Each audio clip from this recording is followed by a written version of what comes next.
Hi mga B! Welcome to Babinian Diary. I started collecting cards, specifically One Piece.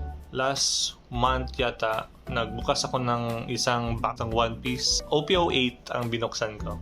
So, ito yung mga nakuha ko dun sa OPO8. So, Black Maria, si Carrot, si S-Snake, and si Edward Newgate or si Whitebird. So sila yung SR ata noon. So bago pa lang ako dito sa pinaka maganda na nakuha ko doon sa box na 'yon. Ito siya ang pinakamahal doon sa box na nakuha ko. Si Silver's Rayleigh na parallel. So ang goal naman nito is makuha ang manga. So yun yung goal. Doon sa Manila, bumili ako ng packs. So hindi na box ang binili ko, packs lang. Bali 5 packs. Pumunta ako ng database sa MOA.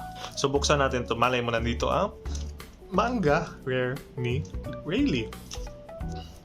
So kahit hindi natin makuha si Rayleigh, kahit si Ace lang, okay lang.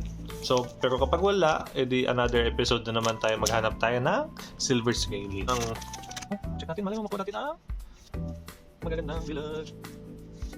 Last one is si Ace. Meron na tayo nito guys. Nakuha ko din nata to last time. Ibig sabihin, hindi siya leader. And last one is okay. Sorry, it's another thing. And last card is puro rare. 3 rare na tayo guys. So 3 ay ito yung kinasabi ko pula. So ibig sabihin leader to siya. So ang ginagawa nila is i-check na lang kapag sino ito at saka sino ang leader. Last na to, dapat makuha natin ang secret rare ng pack na yan. So sana dito na yun of chances.